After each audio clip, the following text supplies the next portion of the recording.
Husband আর প্রেমিক, প্রেমিকা আর wife, পার্থক্যটা অনেকভাবে ব্যাখ্যা করা যায়। আসলে প্রত্যেকটা মানুষ এটার আলাদা একটা ব্যাখ্যা দিতে পারবে, এতে কোনো সন্দেহ রাখি না। তবে অনেকগুলো ব্যাখ্যার মধ্যে আমার কাছে ছোট একটা ব্যাখ্যা আছে। আমার দিনী বোনদেরকে বলতে চাই, হাজবেন্ডের প্রতি আরো একটু সদয় হতে, একটু কোমল হতে, একটু বোঝার চেষ্টা করতে। হাজবেন্ডরা কখনোই প্রেমিকের মতো হয় না। একজন প্রেমিক সারাদিন বেকার থাকতে পারে, সারাদিন বেপরোয়া থাকতে পারে, তার উপর কারো জিম্মেদারি নাই, তার উপরে কারো দায়িত্ব নাই। সে 5টা সিম কার্ড চেঞ্জ করে 5 জনের সাথে প্রেমও করতে পারে। এ হচ্ছে একজন প্রেমিক। সে হাজারো মিথ্যা কথা বলতে পারে, কারণ তার প্রেমিকা তার কাছে থাকে না, তাকে অবজার্ভ করার মতো পরিস্থিতি তার প্রেমিকের কাছে থাকে না। তাই সে প্রেমিকাকে হাজারভাবে, নানাভাবে, নানা রকম কথা বলে, অবৈধ অন্যায় প্রস্তাব দিয়ে তাকে মাতিয়ে রাখতে পারে, ঘন্টার পর ঘন্টা, মাসের পর মাস, ইভেন বছর, যুগ পর্যন্ত পৌঁছে যায়। আমার বোনরা এটা বোঝা উচিত, প্রেমিক কখনো হাজবেন্ডের মতো হবে, হাজবেন্ড কখনো প্রেমিকের মতো হবে না। প্রেমিক সব সময় তার প্রেমিকাকে এজন্য কল করে, কারণ সে জানে তার প্রেমিকার অন্য কোথাও তার প্রেমিকার বাবা মা বিয়ে দিয়ে দিতে পারে। গ্যারান্টি নেই যে এই মহিলার কাছে তার বিয়ে হবে বা এই মহিলাকে সে বিয়ে করতে পারবে এই মেয়েকে, এটা কোনো গ্যারান্টি নেই। পক্ষান্তরে হাজবেন্ড, এবার আসি হাজবেন্ড, একজন প্রেমিক সারাদিন বেকার থাকতে পারে, তার কোনো দায়িত্ব নাই, কাণ্ড জ্ঞান নাই, কোনো পরোয়া নাই, তার বাবা মায়ের অবাধ্য থাকতে পারে। একজন হাজবেন্ড সারা দিন কথা বলতে পারে না, কারণ তার উপরে দায়িত্ব আছে তার পরিবারের। সে এখন বিবাহিত, সে বেকার থাকলে সমাজের লোকে পর্যন্ত তাকে ভালো বলে না। কিরে বিয়ে করেছিস, কোনো কাজকর্ম নাই, আগেও ড্যাং ড্যাং ড্যাং ড্যাং ঘুরতি, এখনো ড্যাং ড্যাং ঘুরিস, কিছু কর, আর কতদিন বাপের ঘাড়ে, বিয়েটা তো করিয়ে দিলু, বেচারা বৃদ্ধ মানুষ, আর কত করবে তোর জন্য, তুই, তোর বউ, সব। হ্যাঁ, এই যে একটা কথা। একজন লোক যদি কাজ করে, যদি জব করে মিনিমাম 8 ঘন্টা, এই দেশের সর্বোচ্চ উন্নত চাকরির তাও মিনিমাম 8 ঘন্টা করতে হয়। 8 ঘন্টা যদি চাকরিতে যায়, 8 ঘন্টা যদি ঘুমে যায়, 2 ঘন্টা ট্রানজাকশন আসা যাওয়ার আছে, মধ্যখানে বন্ধু বান্ধব 2-4-1 ঘন্টা ওখানে চলে যায়, হ্যাঁ, নতুন আত্মীয় স্বজন, আত্মীয়তা, কত কিছু। তো সারাদিন কথা বলার সময় কোথায়? এবারে আসুন, একজন প্রেমিক সে সারাদিন প্রেমিকার পিছনে সময় দিতে পারে, একজন হাজবেন্ড দিতে পারে না। প্রেমিক এমন না যে সে তার প্রেমিকাকে সারাদিন সময় দেয়, মূলত সে গ্যারান্টি রাখে মহিলাটার অন্য কোথাও বিয়ে হয়ে যাচ্ছে কিনা, জানি বিয়ে হয়ে যায় কিনা, বা এই মেয়ে অন্য কারো প্রেমে পড়ে যায় কিনা। এত সুন্দরী মেয়ে, বাপরে বাপ, আমি যদি ওরে বিয়ে না করি মরে যাবো, আমার আর কিচ্ছু না জীবনে, এই মহিলাই মনে সুন্দরী। এরকম মনে করে সারাদিন ফোন দেয়, প্রেমিকা ধরে নেয়। আরে বাপরে বাপ, কি কেয়ার আমার, আমাকে জানু মানু বলে, কত কিছু বলে, আমার সারাদিন খেয়াল খুশি রাখে। হ্যাঁ, এই ছেলেই তো ছেলে, এই তো ফেরেশতা, আর কি ছেলে আছে? পক্ষান্তরে একজন হাজবেন্ড যে কবুল বলে কোনো মহিলাকে ঘরে নিয়ে আসে, সে জানে যে এই মহিলাকে আমি বিয়ে করেছি, সে আমার আমানত, সে আমানতদারি, খেয়ানতদারি করবে না।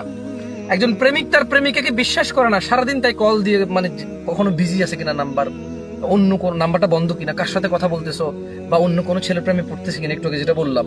কিন্তু একজন হাজবেন্ড কনফার্ম জানে যে তার বউ ভালো, তার ওয়াইফ সতী, তার ওয়াইফ ইজ্জতওয়ালা পরিবারের মেয়ে, তার ওয়াইফ বুদ্ধিমতী, তার ওয়াইফ খুবই ভালো, নম্র, ভদ্র, তার বাবা মা ঘরে আছে, তার ওয়াইফ ঘরে আছে, সো তার ওয়াইফ অন্য বেটার সাথে কি ভেগে যাবে?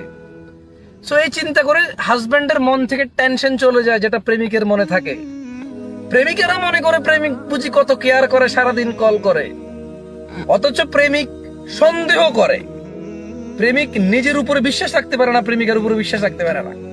বাট হাজবেন্ড, সে তার বউকে বিশ্বাস করে, তার পরিবারকে বিশ্বাস করে, মনে করে আমার ওয়াইফ আমার ঘরেই তো আছে, আলহামদুলিল্লাহ, সেফ, নিরাপদ আছে, তাই সারাদিন অত বেশি কল করে না। আর পক্ষান্তরে প্রেমিকের তো কোনো কাজই নাই, হাজবেন্ডের অনেক কাজ থাকে, অনেক কাজ।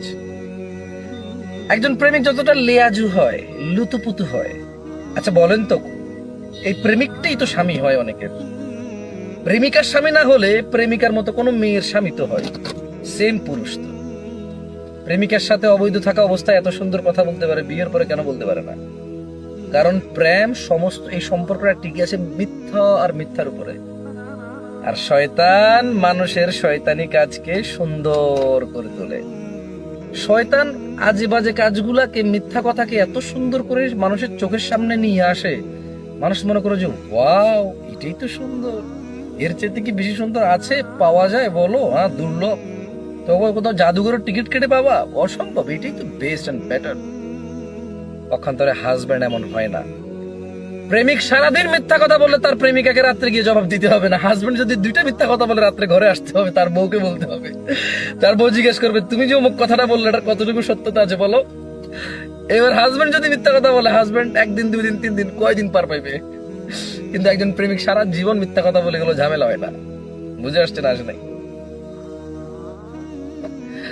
তো আমার দিনী বন্ধুদেরকে বলবো একটু নরম হবেন। হাজবেন্ড প্রেমিকের মতো হবে না। হাজবেন্ড দায়িত্ববান।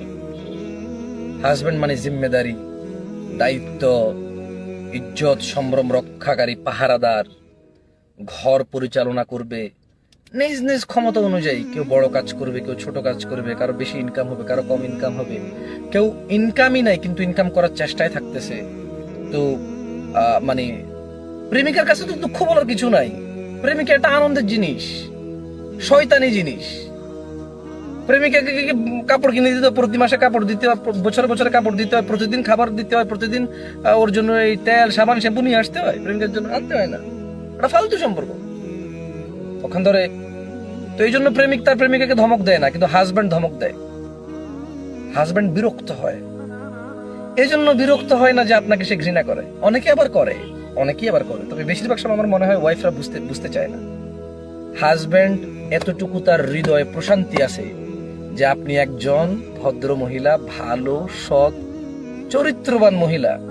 সে গ্যারান্টি নিয়ে নিছে যে আপনি তার। কবুল বলছেন না? সে যেভাবে সেভাবে কথা বলে আপনার সাথে, কারণ তার মনে নিয়ে নিছে যে আপনি তার গ্যারান্টি। আপনি কি তাকে ধোকা দিবেন? আপনি কি তাকে কষ্ট দিবেন? আপনি কি তাকে বুঝবেন না? এভাবে কথা বলে সে। কিন্তু আপনি কি মনে করেন? কি বাজে আচরণ, আশ্চর্য, ছি ছি ছি ছি। প্রেম করার অবস্থা একরকম, এখন একরকম। অথবা প্রেম যাকে করছে বেশিরভাগই তার সাথে বিয়ে না। মানুষ যারা প্রেম করে, একটা পোলা 6টা মেয়ে 7টা 10টা মেয়ের সাথে প্রেম করে, একটা বিয়ে করা সম্ভব? একটা মেয়ে 16-17টা সিম রাখে। আপনি রাখেন না? কেউ না কেউ তো রাখে। আমি রাখি না, কেউ না কেউ রাখে। তো নিজের উপরে নিয়েন না, আমার উপরে ফেলিয়েন না। যেটা বলতেছি এক্সিস্ট। কোন জিনিস যদি এক্সিস্ট থাকে সেটা সবাই জানবে। জরুরি নয় সেই বিষয়ে নিজেকে থ্রু হতে হবে। কোন জিনিস যদি এক্সিস্ট, উপস্থিত থাকে, এটা জানার জন্য জরুরি না যে আপনি ওই জিনিসের থ্রু হইতে হবে, ওই জিনিস আপনি অতিবাহিত করতে হবে। বুঝে আসছে না? আসলে তো মানে আজকে বোনদেরকে বলছি, ইনশাল্লাহ পরে এক সময় ভাইদের প্রবলেম গুলো নিয়ে কথা বলবো। বোন, আপনার হাজবেন্ড আপনাকে বিশ্বাস করে তাই আপনাকে ঘরে রেখে চলে যায়। 3বার ফোন দেন, রিসিভ করতে পারে না। 4র্থবার সময় ফোন ধরে বলে যে আরে আসছো, তুমি বারবার ফোন দিচ্ছ কেন? হ্যাঁ, তুমি জানো না কাজে বেরোছি? খালি ফোন দিচ্ছ। আপনি চিন্তা করতেছেন যে কি ব্যাপার, 4টা বার ফোন দিলাম, ভালো কথা তো বললো না, উল্টার ধমক। আগের মতো নাই বাপ, বিয়ের প্রথম অবস্থার মতো নাই। ও ভাই, বিয়ের প্রথম দিন সে ছিল বেকার, তার কোনো চাকরি ছিল না, চাকরি থাকলে ছুটি ছিল, 10 দিনের ছুটি ছিল, সবাই দুলা বলে ডাকছে, আপনার সাথে একরকম ছিল। বলেন তো, বিয়ের 1 বছর পরে তার সবাই দুলা ডাকে? বিয়ের 1 বছর পরে তাকে 10 দিনের ছুটি দেয়? হ্যাঁ, বিয়ের দিন তাকে আপনার মায় দিছে, মামা দিছে, নানা খালু ফুফাস চেইন দিছে, আংটি দিছে, টাকা দিছে, পয়সা দিছে, কত কিছু দিল তাকে হাদিয়া। তো ওই দিন তার মন মানসিকতা একরকম। 1 বছর পরও কি এরকম থাকবে না তো? তো সে আগের মতো নাই, তার পরিস্থিতিও তো আগের মতো নাই। মেনে নেওয়ার চেষ্টা করেন। আল্লাহ সুবহানাহু ওয়া তাআলা আমাদেরকে বুঝার তৌফিক দান করুন। বোনরা ভাইদের প্রতি আরো একটু নরম হবেন। জাযাকুমুল্লাহ খায়র ওয়া আহসানান জাযা।